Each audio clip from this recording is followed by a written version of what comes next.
ওম সাইরাম। সাই বাবার কৃপায় আশা করি সকলেই খুব ভালো আছেন।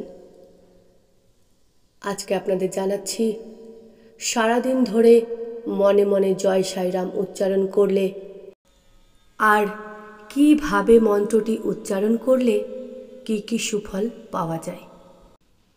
সাই বাবা, এটা শুধু নাম নয়, এটি একটি শক্তি, যে শক্তি প্রতিনিয়ত জাগ্রত থাকে তার ভক্তদের দুঃখ দূর করার জন্যে, সেই সঙ্গে তাদের মনের ছোট থেকে ছোট ইচ্ছা পূরণ করার জন্যে।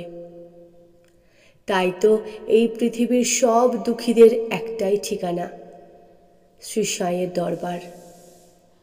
তাই আপনিও যদি জীবনকে সুখের নরম ছোঁয়ায় সমৃদ্ধ করে তুলতে চান, তাহলে মনে মনে সাই বাবাকে স্মরণ করতে ভুলবেন না যেন।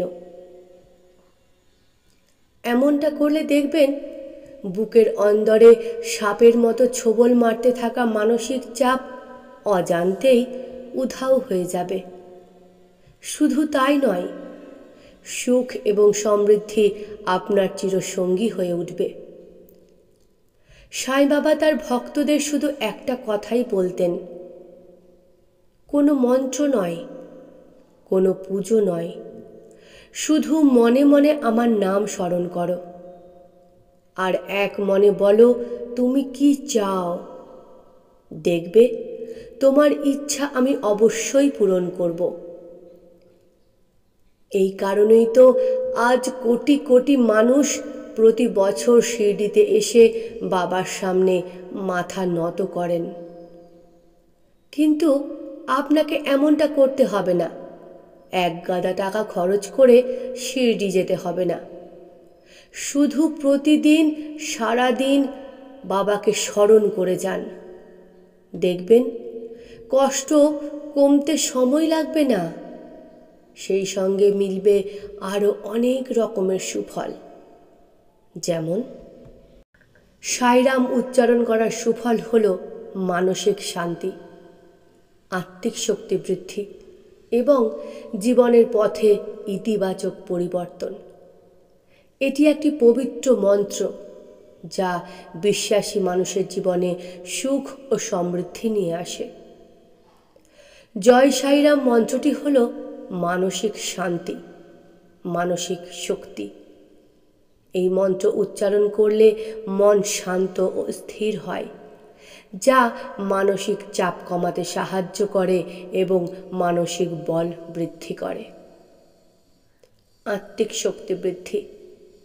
এই মন্ত্র জপ করলে আধ্যাত্মিক শক্তি বৃদ্ধি পায়, যা মানুষকে জীবনের কঠিন সময়গুলোতেও সাহস ও শক্তি যোগায়। ইতিবাচক পরিবর্তন।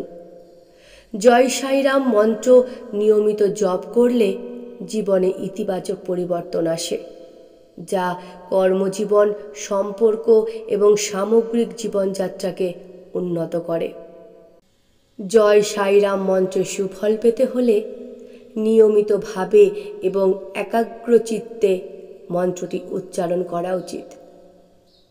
ঠিক যেমনভাবে আমরা শ্বাস গ্রহণ করি এবং ত্যাগ করি, প্রতিটি শ্বাসের সঙ্গে জয় সাইরাম, জয় সাইরাম, এইভাবে যদি মনে মনে আমরা মন্ত্রটিকে উচ্চারণ করতে থাকি, মনে মনে আমরা জয় সাইরাম ধ্যান করতে থাকি, তাহলে দেখবেন আপনার অজান্তেই সমস্ত অধরা ধরায় পরিণত হচ্ছে, সমস্ত অসম্পূর্ণতা পূর্ণতা প্রাপ্তি করছে, সমস্ত না পাওয়া পাওয়ায় পরিণত হয়ে গেছে, সমস্ত দুঃখ কষ্ট আনন্দে রূপান্তরিত হয়ে গেছে। ওম সাইরাম।